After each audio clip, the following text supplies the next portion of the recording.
Welcome back. Please share, like, subscribe, and comment. Anything you do to help me grow this channel will be appreciated. Please let me know all the suggestions you have. I will try everything to make this go. Thanks to Michael and Julie for good suggestions on how to do better lighting. Hope it is better in this video. I'm still working on it. It's Eagles week. I respect the Eagles as a team a lot. I don't respect their fans for the most part. Not all of them, of course. I know a few Eagles fans who are pretty good folks, but so many more are just plain idiots. Let me give you a bit of an example. I openly admit one of the reasons I'm a fan of the NFL is because the whole history is fascinating to me. All the way back to its origins in 1920 as the APFA, the American Professional Football Association. In 1920, the APFA started with 14 teams. They did not have a uniform football schedules. By that I mean they did not play the same number of games. They were pretty organized. The APFA wanted to build on the popularity of college football and to create a professional sport that was similar to the popularity of Major League Baseball. And I think everything is relevant. One of the original teams, the Muncie Flyers, only played one game in 1920. In 1921, they played two. Let's be honest, these teams were pretty much made up of anyone who would show up to play a team that was in town for the day. Only two of the original 14 teams in the APFA still exist: the Chicago Cardinals, who are now the Arizona Cardinals after being the St. Louis Cardinals and the Phoenix Cardinals, and the Decatur Staleys. Who? The Decatur Staleys? They are still existent? Yes. But in 1921, they changed their name to the Chicago Staleys, and in 1922, when the APFA became the NFL, the National Football League, they became the Chicago Bears. Each year from 1920 to 1952, the NFL size changed, the teams changed, new teams were added, and many went defunct. The last being the 1952 Dallas Texans, I shared with you in my first video. In 1921, they added the Green Bay Packers. 1925, the New York Giants. 1930 added the Detroit Lions. 32 added the Boston Braves, who I now call the Washington White Chickens. I'll explain that when we get to Washington's preview. And finally, in 1933, the NFL added the Pittsburgh Steelers and the Philadelphia Eagles. These teams are all still existent. Okay, now let me explain why I think so many Eagles fans are idiots. Most Eagles fans need to feel like they're better than the Cowboys. And right now, let's be honest, they are.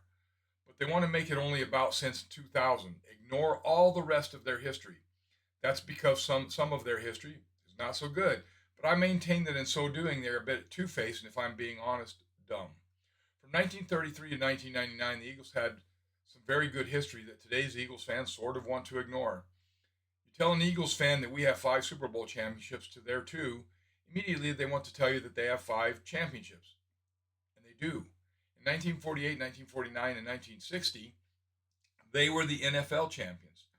I think that is worth noting, but they also want to only focus on right now when their team is pretty good. They want all the past ignored or thought of as irrelevant, except, of course, those 3 good years that they had. Our 5 Super Bowls are ancient history, but their time before we were even in the league is relevant. Like I said, two-faced idiots. If they want to ignore all that past, they are actually ignoring some of the most important people to the NFL history, including Burt Bell, Norm Van Brocklin, Jim Ringo, and the great Chuck Bednarik, among others. Just my opinion, but Bednarik is the greatest Eagles player of all time. They think he's irrelevant, I guess, because he hasn't been around since they have been great in the 2000s. Morons. Saw a Twitter poll last week asking who the hardest hitter in NFL history is if you exclude safety Brian Dawkins. Exclude him. Go ahead and include him. He isn't even the hardest hitting Eagle. That honor belongs to Chuck Concrete Charlie Bednarik.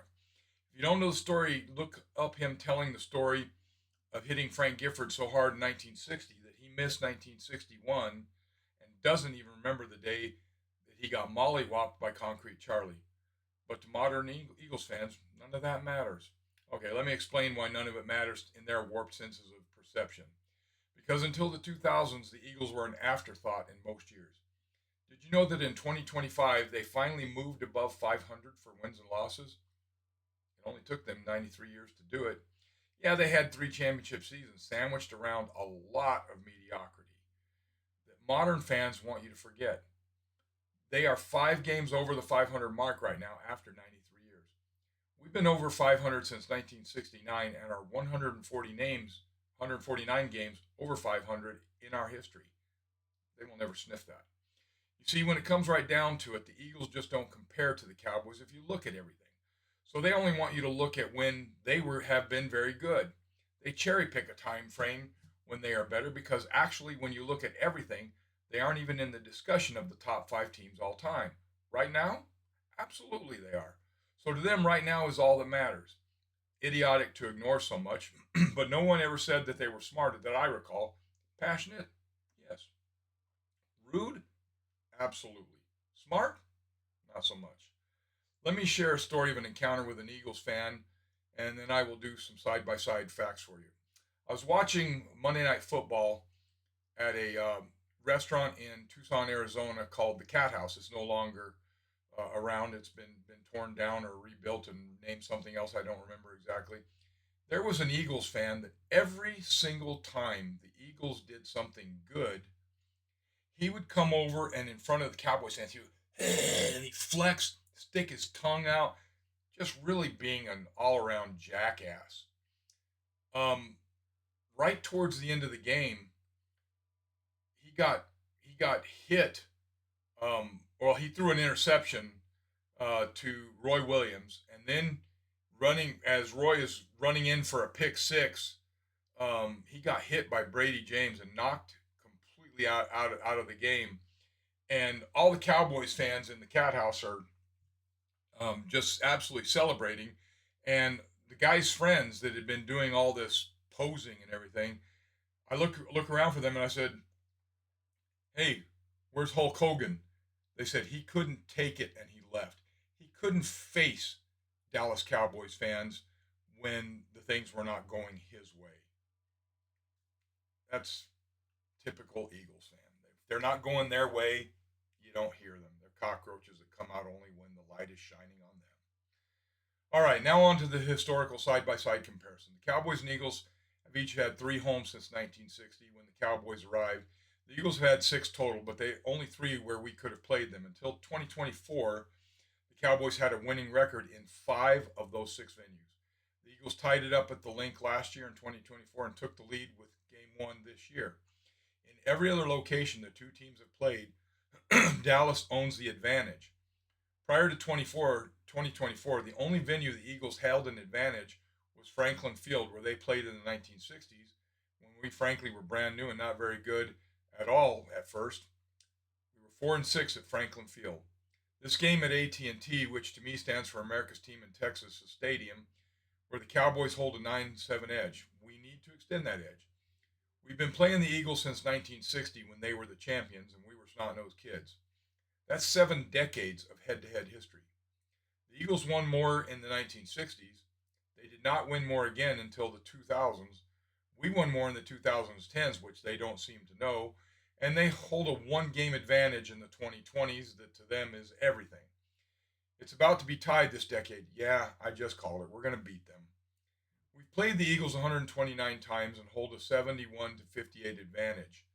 They could sweep us for the 13th time this year if they win Sunday. We've swept them 20 times. We have a 3-1 advantage over them in the postseason. We have been division rivals with them since 1967, excluding the strike-shortened 9-game 1982 season when the NFL did away with divisions. They have 13 division titles. We have 25. Want a stark reality? The Cowboys have been dead last in their division only 5 times in their entire history. 1967. Eagles fans tout Jeffrey Lurie as far superior to Jerry Jones.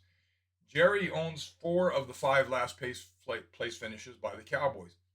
Lurie, by himself, the Eagles owner since 1964, has 6 last place finishes. The Eagles have a total of 15, counting prior to the Lurie years. You begin to see why their fans want their heads in the sand. No sand up their own butts, though, which is where they actually stick them. The fact of the matter is we've been division rivals with the Eagles for 58 years now. So far, we finished ahead of them 38 times in those previous 57 years. 2025 is still playing out. They have the lead right now, of course. We finished ahead of them before division play another 4 times. They finished ahead of us in those years twice. What it all boils down to is this: if you put everything side by side between the two teams, the Eagles simply do not measure up without their cherry picked time frame that point to right now only. Yeah, we've been in a 29-year drought as far as championship games, but they still stand in our shadow and shiver from the cold. Happy birthday today to Gene Cronin, linebacker in 1960, Joey Galloway, wide receiver from 2000 to 2003, Tashard Choice, a running back from 2008 to 2011, Zach Martin, guard from 2014 to 2024, Tyler Biotish, center from 2023 to 2020 to 2023. And tomorrow, happy birthday to Thomas Everett, a safety in 1992 93. Troy Aikman, our quarterback from 1989 to 2000, and Michael Hamlin, a safety 2009 and 2010. Kyle Bosworth, a linebacker in 2013. Brett Maher, our kicker from 2018 to 2019, and again in 2022. Thanks for watching. Enjoy the ride.